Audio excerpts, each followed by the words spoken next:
Dear students, good morning. Welcome to अम्मी senior secondary school. Students, पिछली video में मैंने आपको सुमित्रा नंदन पंत जी द्वारा लिखित कविता दो लड़के पढ़ाई थी। आज हम उन्हीं के द्वारा लिखी अगली कविता जो है सुख दुख के बारे में मैं आपको बताऊंगी।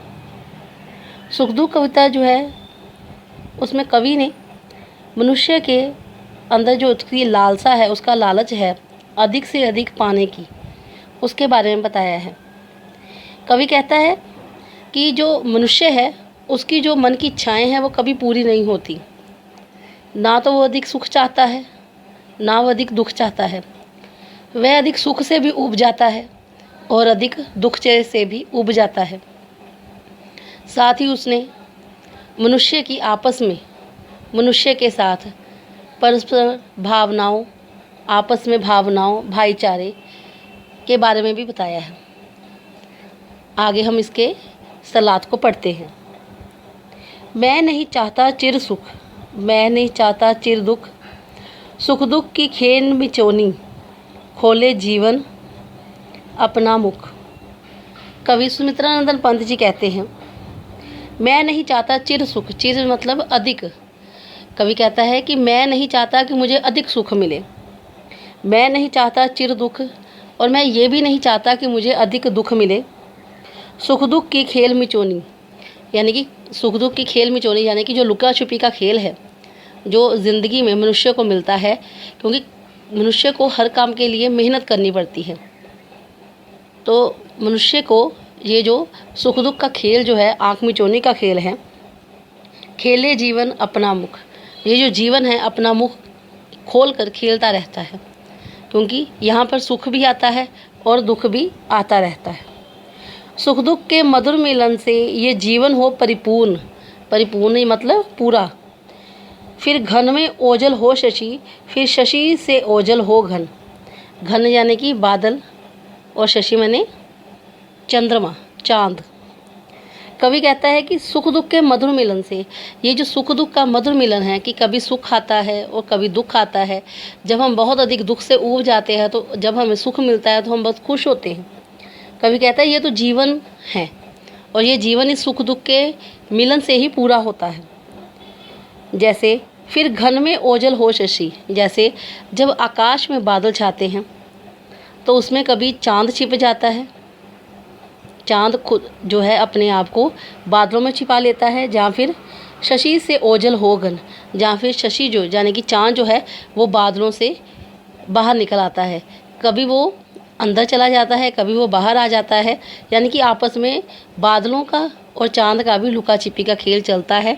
इसी तरह से मनुष्य के जीवन में भी सुख दुख का भी खेल चलता रहता है। जग पीड़ित है अति दुख से, जग पीड़ित है रे अति सुख से। पीड़ित मतलब किसी चीज़ से बहुत दुखी हो जाना, तंग हो जाना। कवि कहता है कि ये जो जग है, ये जो संसार है, वो अधिक दुख से भी दुखी है। जग पीड़ित रे अति सुख से, और ये जो संसार है वो अधिक सुख से भी जो है दुखी हो जाता है। मानव जग में बट जावे, दुख सुख से और सुख दुख से। कवि कहता है कि ये जो मानव संसार है, यहाँ इस संसार में जो मानव हैं उनके जो सुख दुख है आपस में बट जाएं। कैसे?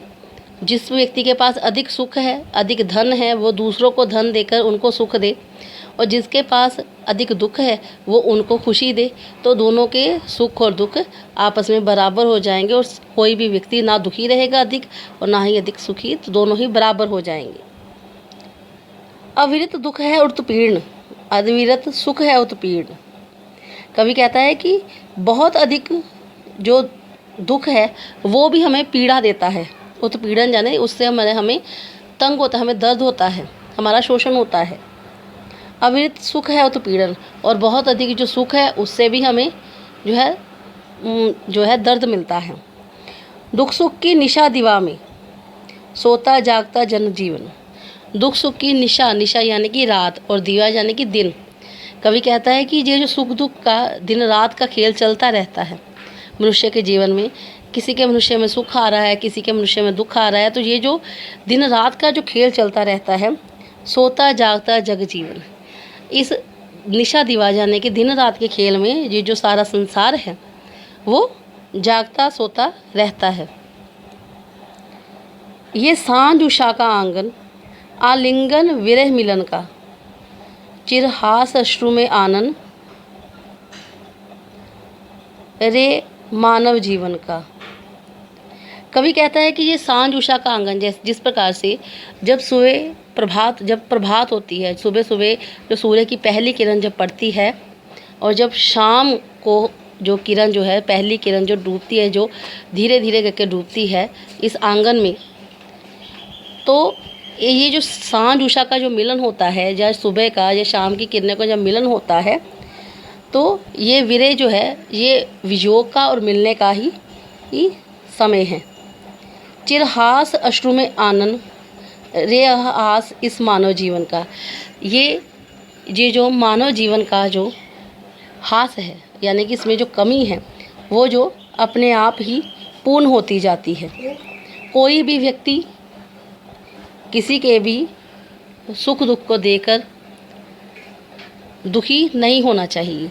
कवि कहता है कि इस सांझ उषा के आंगन में जब सुबह आती है, शाम आती है, तो ये सब आपस में जब मिलते हैं, उसी प्रकार से हर व्यक्ति को उसके समय रहने पर सुख भी मिलता है और दुख भी।